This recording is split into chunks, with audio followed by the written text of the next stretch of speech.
nina ebintu byenjagala okwogera nga bya magezi nga biri serious wano ku live. Omanyize sikola kola zi live. Hiyo platform sibera ku zi live. Njagala mbabuulire kola boti. Parliament ya Uganda etula ne bagetteeka ne baliyisa ne balikonako ne stamp paba ne liyita. Kyokka abantu ne bakera ku macha ne bagenda ku parliament ne beekalakaasa nga tetteeka lyayita.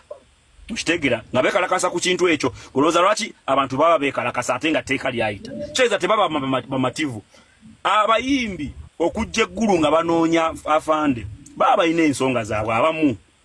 Ekyokubiri, bannayuganda balina okujjukira nti omusajja ono ye Chief Coordinator of Operation Wealth Creation, whose offices are situated at Kamocha there. Jat tabeera yadde eddakiika emu bweti. Kati bw'oba omwagala omusangawa ng'ensonga zo zikwatagana ku Operation Wealth Creation. Kuba bw'onoogenda aleka wamboko baani bagenda Tamino sakulaga proposal zange walabako ekigambo music. Wandaga proposal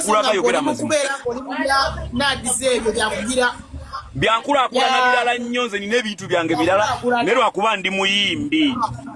Kati bano benagamba bano ba TikTok benatumalira erinnya benatuma ba roboti bebateeka mbu cheap nti yogera bwoti roboti obwo bulina flash ene mabega wabo bulinayo bupoti bwa flash emabega wayo bulinayo bupoti bwa flash bakateeka mu flash ne bakanyiga pulepa yogera ebyo bye tukuwadde bulinga butambi. Kati obwo buvubuka bwe bugenda busesema ebyekijinga tebumala kuno ati nsibo biseera bisinga nsibo era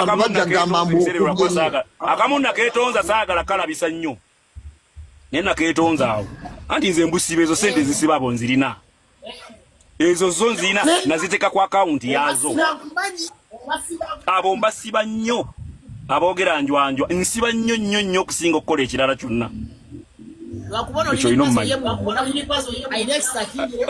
Oyo lipazo muganda wange tugenda lipazo note tulina n'okukola endongo.